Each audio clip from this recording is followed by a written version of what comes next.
LH 직원 부동산 투기 혐의 무죄 확정 파면도 무효. 업무 중 알게 된 미공개 정보를 이용해 부동산 투기를 했다는 혐의로 기소돼 1심에서 실형까지 선고받았던 한국토지주택공사 LH장 직원 O'씨가 대법원에서 최종 무죄 판결을 받은 데 이어 파면 처분까지 무효가 된 것으로 확인됐다. 파면 처분 무효 판결, 미지급 임금 2억 원 지급 명령. 2024년 5월 24일 법조계에 따르면 수원지 방법원 성남지원은 O'씨가 LH를 상대로 낸 파면 처분 무효 소송에서 O'씨의 손을 들어줬다. 법원은 파면은 정당하지 않다며 무효를 선언했고 LH는 O'씨에게 파면 기간 동안 지급하지 않았던 약 2억 원의 임금도 배상하라는 판결을 받았다. 이 판결은 LH 측의 항소 없이 지난 5월 17일 확정됐다. 내부정보 활용 192억 이득 혐의 1심 실형. O'씨는 1997년부터 LH에서 근무했으며 2016년 당시 성남재생사업단 차장으로 재개발, 구역 관련 업무를 맡고 있었다. 그는 성남시 재개발 추진 보고서 등의 내부 정보를 이용해 본인과 자녀, 친인척 명의로 해당 지역 부동산을 총 37차례 매입한 혐의를 받았다. 검찰은 O'씨가 약 192억 원의 부당이익을 얻었다고 보고 그를 업무상 비밀이용 혐의로 기소했다. 1심 재판부는 O'씨에게 징역 4년을 선고하며 외부 유출 시 부동산 투기, 과열 등의 문제가 발생할 수 있는 내부 정보를 이용한 것이 명백하다고 판단했다. 이 판단에 따라 LH는 O'씨를 2021년 12월 파면했다.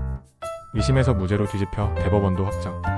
하지만 2023년 6월 열린 항소심에서 사건은 뒤집혔다. 2심 재판부는 O'씨가 이용한 정보는 당시 이미 부동산 업계에 널리 알려져 있었고 이를 이용한 행위가 업무상 비밀이용에 해당하지 않는다고 판단했다. 해당 지역의 부동산 거래가 활발했고 다수의 중개업소가 해당 정보를 바탕으로 영업을 하고 있었다는 점도 무죄 판단의 근거가 됐다.